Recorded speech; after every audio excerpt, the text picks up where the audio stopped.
అంబికా విజయం తృతీయోధ్యాయము. పుత్రులారా పూర్వకాలమున దేవదానవులు చేరియును 100 వత్సరాల్యుద్ధము చేసిరి. ఇరు పార్శ్వములు ఇటు నిలిచిరిగా. అసురుల పరము మహిషాసురుడు, అమరుల పరము ఇంద్రుడుగా. ఘోర యుద్ధము జరిగియుతుదకు వేల్పులకపజయమాయనుగా. మహిషాసురుడు అమరావతిని ఆక్రమించియు దర్పముతో ధర్మశాసనలు మార్పులు చేసి దిక్పతులకు బహుశాసించే. అన్ని లోకముల అందరి ఆజ్ఞ మహిషాసురునికి చెల్లునుగా. హవిర్భాగము సురల పొందక అంధకారములో మునిగిరిగా. ఇంద్రుడు వేల్పులు బ్రహ్మను చేరగ మహిషుని మర్దన ఎటులనియు పరిపరి విధముల యోచించియును శివకేశవులను చేరిరిగా. బ్రహ్మ వేల్పులు బహువిధంబుగా హరిహరాఖ్యులను ప్రార్థింప శివకేశవులు ప్రసన్నులైరి బ్రహ్మవార్లతో ఇట్లనియే. హరిహరులారా అమరావతిని మహిషాసురుడు ఏలుచును. ఆవిర్భాగములు మాకు లేకనే మమ్మెల్లరను పీడించే. ఇంద్రుడు వేల్పులు ఋషులు మునులు అనేక స్థలముల ఉన్నారు. ధర్మాలన్నీ మంట కలిసెను అసురుండన్నీ మార్చెనుగా. శీఘ్రమెవరు ధర్మరక్షకులు అధర్మ వృత్తి అణచియును.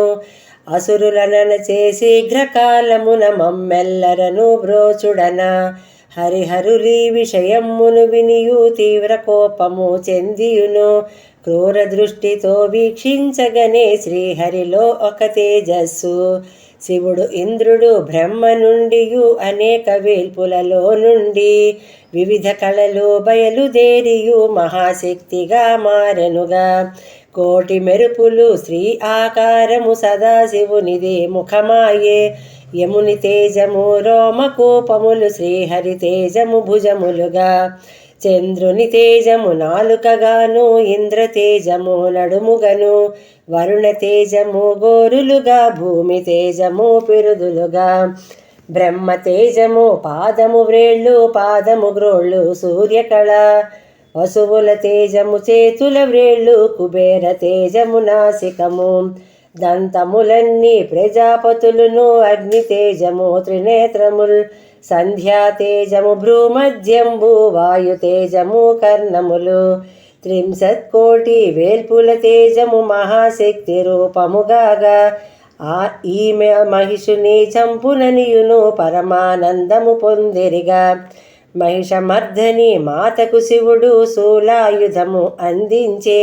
విష్ణువు చక్రము వరుణుడు శంఖము ధనుర్బాణములు అన్నియును. వజ్రాయుధ ఘంటను ఇంద్రుడు కాలదండమును యముడిచ్చే. స్ఫటికమాల కమండలమును విధాత వేడుకనిచ్చెనుగా. వరుణుడు పాశము ప్రసాదించగా కాలుడు ఖడ్గమునిచ్చెనుగా. రోమకూపములు మెరయునట్లుగా సూర్యుడు కిరణాలిచ్చెనుగా. దివ్యహారతులు దివ్య వస్త్రములు సముద్రుడిచ్చే వేడుకగా. అటుపై ఆభరణంబులు అన్నియు సముద్రరాజే అర్పించే. విశ్వకర్మయు పరశువునిచ్చే ఆదిశేషుడు హారాలు కవచ ఖడ్గాలు అనేకులిచ్చిరి. సింహవాహనము హిమవంతుడుగా. మహామాయ కవచము ధరించి సింహము పైన కూర్చొనియు శంఖమోదగా దేవతలందరూ జై జయ ధ్వనులు చేశారు.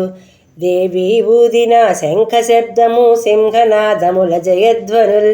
దిగంతంబుల శబ్దము మ్రోగే భయోత్పాతము కలిగెనుగా. సముద్రంబులు కంపించెనుగా కుదరములన్నీ ఊగెనుగా. భూభాగంబు కదిలిపోయెను తారాగణములు చెదరెనుగా. మహాశక్తి భయంకరంబుగా బయలుదేరినది మహిషునికి.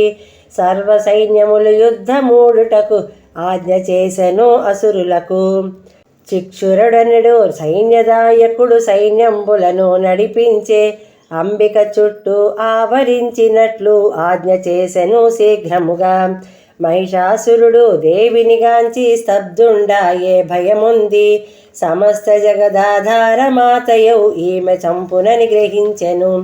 దేవి వెంటనే ధనుస్సెత్తియు శంఖము పూరించెను బాగా. ఆ సమయంబున అన్ని లోకములు అటు ఇటు కంపింపసాగే. మహిషాసురుడు మాత శక్తిని బాగా అర్థం చేసుకొని మరణము సిద్ధాంతం బనుకొని యుద్ధానికి ఆజ్ఞ ఇచ్చెనుగా. చిక్షురాసురుడు సర్వసైన్యమును దేవిని ఎదిరింపగజేసే. చామరుడుగ్రుడు 7,000 మహారథికులు వచ్చిరిగా. భాస్కరుడనుడు ధీర రక్కసుడు 5 కోట్ల రక్కసులతోడ. మహామహుడను రక్కసుడొకడు 7 లక్షల సైన్యముతో. మహారథికుడు కోట్ల రక్కసులు లెక్కకు మిక్కిలి రథములతో. గజతురగ పదాతి సైన్యంబులతో యుద్ధమునకు తెంచిరిగా. మహిషాసురుడు స్వయముగా చూచుచు దేవితో యుద్ధము చేయుటకు శక్తితో మర ఖడ్గశూలము గదాయుద్ధమును చేయగను. మహాశక్తి ఘోరాకారిణి అయి బహుబాహులు గలదగుచు బహురూపంబులగాంచినదగుచు క్రోధాగ్ని యగుపించెనుగా. దృష్టి మాత్రమున కొందరు చచ్చిరి రూపము చూచి మృతులైరి బాణవృష్టిచే. కొందరు చచ్చిరి గదాఘాతమున కొందరును శూలాయుద్ధమున చీల్చి కొందరిని శ్వాసలలోన చరించిరి. శక్తి గణంబులు అసంఖ్యాకముల్ అసురులతోన పోరాడ. అసురుల చేతులు నరికివేయగా ఒక్క చేతితో పోరాడెదరు. 2 ముక్కలుగా దేహము నరికితే ఒక్క ముక్క చేయుద్ధంబు. అసురుల శిరస్సు ఛేదించగను శిరస్సు ఏనుగు ఎక్కునుగా. మొండెము యుద్ధ భూమి నందున నృత్యమాడుచూ నుండెనుగా. రాక్షసమాయ శక్తి మాయయు 2 ప్రభావాలు చూపగను. మాత చూచియో శక్తి గణాల్ని అసంఖ్యాకము పుట్టించే. శక్తి గణాలు అసురుల చంపే సింహవాహనము వెడలియును. అనేక గజముల హతములు చేసెను ఘోర సంగ్రామము జరుగగను. యుద్ధ భూమిలో రక్త ప్రవాహము కళేబరాలు రాసులుగా. భూత ప్రేత సాకిని డాకినికి గణాలు వికట నృత్యంబు. మహిషుని సైన్యము 100 పాళ్ళు నశించిపోవా దేవతలు. మహదానందము పొందిరి సురలు అంతతో యుద్ధము ఒక దినము. దేవి దేవి దేవి దేవి దేవి అనుమో ఓ మనస. దేవి దేవి దేవి అని నా ధన్యులగుదుము ఓ మనస.